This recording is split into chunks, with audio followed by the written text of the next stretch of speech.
Oh, hey, it's Mike, your bestie. Transformations are back. Who's excited? But before we get to that, it's June, y'all, and it's been a rough year.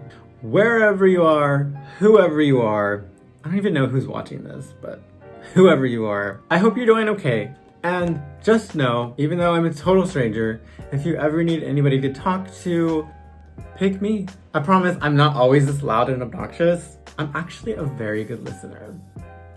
Believe it. That's my doggy, Oreo. Ah! I love grammar too. But okay, here we go. Let's get into it. I'll give you the slide, try the transformation, pause the video, and then after that, we'll go over it like we always do. Good luck, don't give up. Number 1. Yes, we're doing numbers even though we only have one. A number of sporting events had to be canceled owing to the rainstorm. The keyword is lead, and the sentence to transform is the rainstorm blank of a number of sporting events. What did you think? Okay, slashing what we don't need, we are taking out the rainstorm and a number of sporting events. Now we have to take care of had to be canceled owing to, oh wait, that's it. Had to be canceled owing to. Okay, but also, side note, and a tip for the writing section on the Cambridge, the phrase a number of is actually really good to use as a substitute for a lot.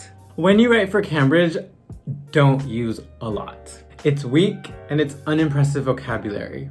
Really, the only place where you could use it is the informal letter. Informal letter. I know it looks simple and a number of doesn't sound like really impressive vocabulary, and I know it doesn't seem that advanced, but we use it in formal writing. Just believe me. Just believe me. Okay, back to transforming our lives away. Let's look at what we have left and make sure we understand it. Owing to is kind of weird. It's kind of formal. How else can we rephrase this? Well, we could say a number of sporting events had to be canceled because of the rainstorm. Let the rain fall down. Hilary Duff, anybody get that reference? No? But I'll take the road rough and turn. Using because is pretty normal, right? Well, it's conversational. Okay, so why is this substitution helpful and important for us? Here's why. When we go from the original sentence to the transformation, the placement of the rainstorm changes.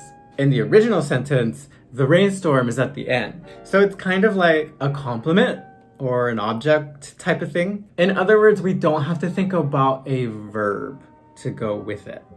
But in the transformation, they move it to the front. In the transformation, the rainstorm is at the beginning of the sentence, which means it's the subject, which means it needs some type of verb. And actually, that verb is the main part of the transformation. That looks really disgusting. Let's not do that. So you really have to think about the verb that goes with the rainstorm. This is another reason why transformations can be tricky. Sometimes you have to think deep, which means sometimes you really have to think about the word order and how it changes from the first sentence to the second, from the original sentence to the transformation. So much of advanced grammar deals with moving around words from a basic word order to something more complicated.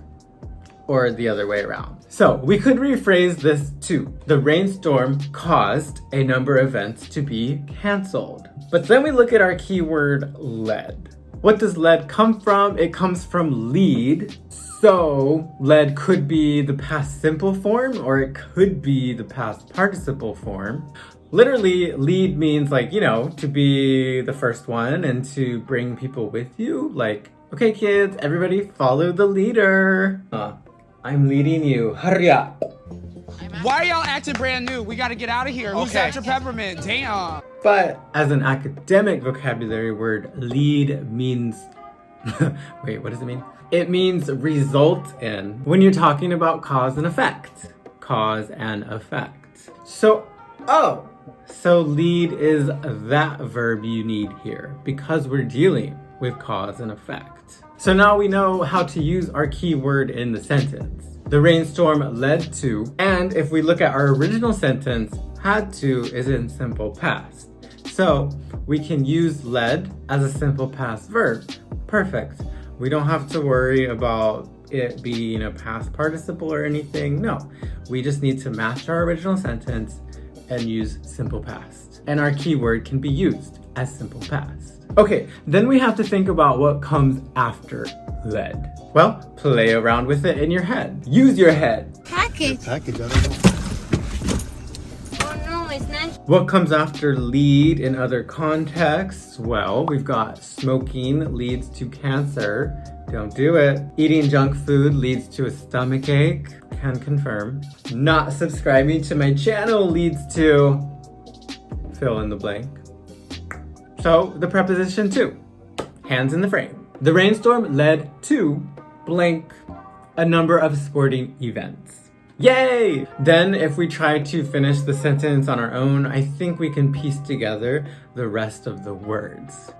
Led, putting on my thinking mustache. Led to what? We need some type of object here.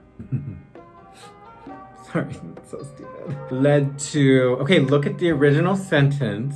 And what words do we have left to work with? To be canceled, owing to, boom! Your eyes should go right to canceled. We haven't done anything with that yet. Perf. What's that noise? Time to change the word form. Doesn't your booty just shake for word formation? We are changing the verb canceled to a noun. What is the noun of cancel? Cancellation. She's canceled, girl. Okay, so let's plug it in. What do we have? The rainstorm led to the cancellation of a number of sporting events. Sounds like a winner to me. What do you think? Word count check. We've only used 4 words. That's perfect, right in the middle of 3 to 6. I mean, technically right in the middle would be what, like 4.5? Looks like we're done. Another one in the bag.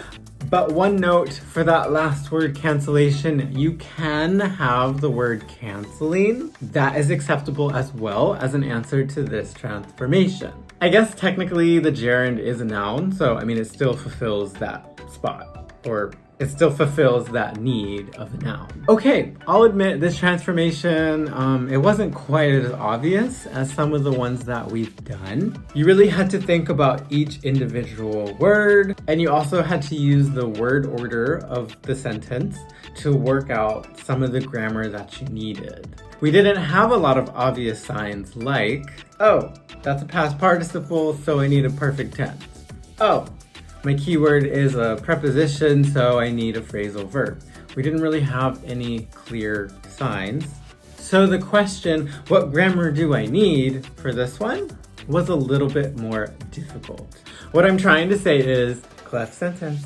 What I'm trying to say is, if you don't have any obvious signs like we usually do, then go further, think deeper, look harder, try word order, try word forms, because it could be that too, okay? But you'll get it. You're amazing. And you're gonna crush the next one, okay? Anywho, that's it. Leave a comment if you have a question or a request. Yeah, and stay safe out there, guys. Speak your truth, create something beautiful, do some good in the world, and love one another.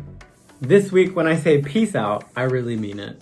Peace for you over there. Who are you? Just kidding, me too. Peace out, guys. Bye!